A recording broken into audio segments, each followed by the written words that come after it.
자, 오늘은 정말 중요한 얘기를 해보려고 합니다.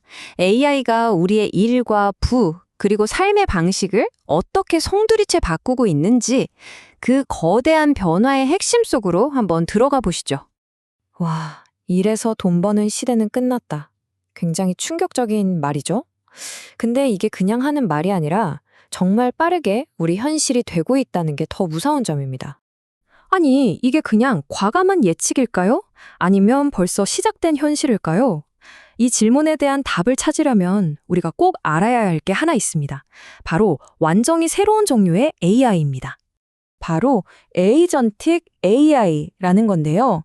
이게 뭐냐면 그냥 정보만 툭 던져주는 AI가 아닙니다. 직접 행동을 하는 AI예요. 예를 들면 비행기 표를 찾아주는 걸 넘어서 아예 여러분의 신용카드 정보로 결제까지 싹 다 해버리는 거죠. 정말 개인 비서처럼요. 자, 바로 이 능력. AI가 스스로 행동한다는 이 점이 우리가 그동안 너무나 당연하게 생각했던 일과 소득 사이의 연결고리를 완전히 끊어버리고 있습니다. 말 그대로 일과 소득이 이제 헤어지는 거죠. 이게 어느 정도냐면요. 시트론 리서치나 엔스로픽 같은 이 분야 최고 전문가들이 뭐라고 하냐면 이 에이전틱 AI 때문에 화이트 컬러, 즉 사무직 일자리의 절반, 무려 50%가 사라질 수 있다고 말합니다. 정말 어마어마한 숫자죠. 이게 무슨 먼 미래의 공상과학 영화 얘기가 아닙니다. 일부 분석가들은 2008년 금융위기보다 훨씬 더 큰 AI 위기가 빠르면 2028년에 닥칠 수도 있다고 경고해요. 생각보다 훨씬 가깝죠? 자, 그럼 지금까지 우리가 알던 돈 버는 방식이 막히고 있다면 이제 우리는 뭘 해야 할까요? 맞습니다. 돈의 새로운 규칙을 배워야만 하는 거죠. 자, 표를 한번 보세요. 왼쪽은 노동소득, 오른쪽은 자본소득입니다. 우리가 시간과 노력을 들여서 월급 받는 게 노동소득이죠. 반면에 자본소득은 내가 가진 자산, 예를 들면 주식이나 부동산이 나 대신 돈을 벌어다 주는 거예요. AI 시대에는요, 이 노동소득의 가치는 점점 떨어지고 자본소득의 중요성이 폭발적으로 커지게 됩니다. 이제 무게중심이 완전히 이동하는 거예요. 그러면 직업이 더 이상 정답이 아니라면 도대체 돈은 다 어디로 흘러들어갈까요?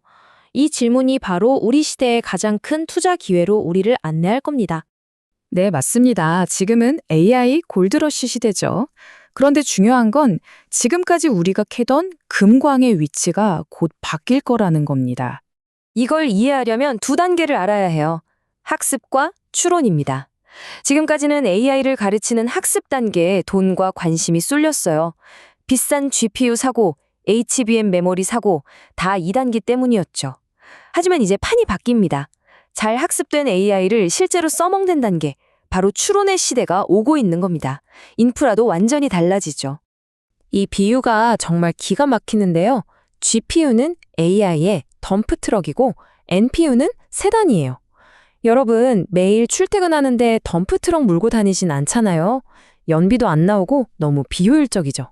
마찬가지입니다. AI 모델을 학습시킬 때는 덤프트럭 같은 GPU가 필요했지만 일상적으로 AI를 사용하는, 즉 추론할 때는 가볍고 빠른 세단, 바로 NPU가 훨씬 효율적이라는 거죠. 그리고 이 추론 시대의 핵심 퍼즐 조각이 바로 HBF라는 새로운 메모리입니다. 이건 학습에 쓰던 HBM과는 완전히 다른 추론에 최적화된 메모리예요. 근데 더 놀라운 건 이게 먼 미래 얘기가 아니라 빠르면 바로 올해 6월에 첫 샘플이 나온다는 겁니다. 정말 코앞이죠. 자, 보세요. HPF를 가장 먼저 만드는 회사는 엔비디아 같은 위치를 차지할 수 있다. 이게 무슨 뜻이겠어요? 이 HPF 시장을 선점하는 회사가 바로 제2의 엔비디아가 될 수 있다는 겁니다. 그야말로 게임 체인저가 나타나는 거죠. 자, 그럼 기술이 이렇게까지 발전하는데 우리 인간은 이제 뭘로 가치를 증명해야 할까요? 이건 정말 중요한 질문입니다. 이제 우리의 가치는 예전처럼 어떤 일을 잘 수행하는 능력에 있지 않아요. 그건 AI가 더 잘하니까요. 새로운 시대의 가치는 바로 선택하는 능력, 즉 분별력에 있습니다. AI가 쏟아내는 수많은 결과물 중에서 뭐가 진짜 좋은 건지, 뭐가 더 나은 건지 판단하고 고르는 능력, 당신만의 취향과 안목, 이게 바로 AI가 대체할 수 없는 인간의 영역인 거죠. 이게 어떻게 가능하냐면요. 한번 상상해 보세요. 한 사람이 아이디어를 내고 AI한테 시켜서 코딩을 해요. 그리고 또 다른 AI로 로고랑 마케팅 자료를 뚝딱 만들고 그걸로 전 세계에 광고까지 돌리는 거죠. 예전엔 팀과 큰 자본이 있어야 가능했던 일이 이제 혼자서도 가능해지는 말 그대로 1인 기업의 시대가 열리는 겁니다.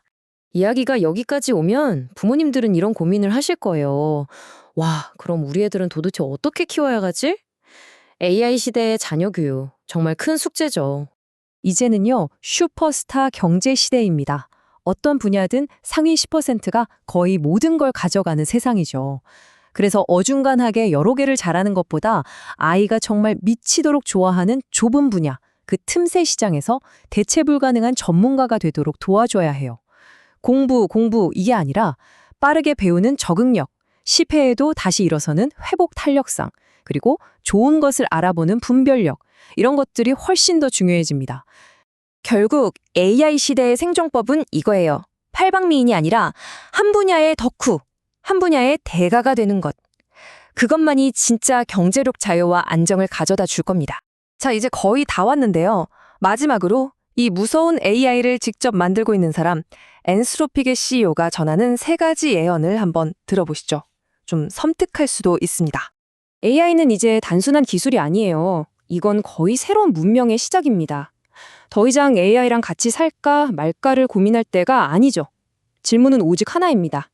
어떻게 살 것인가?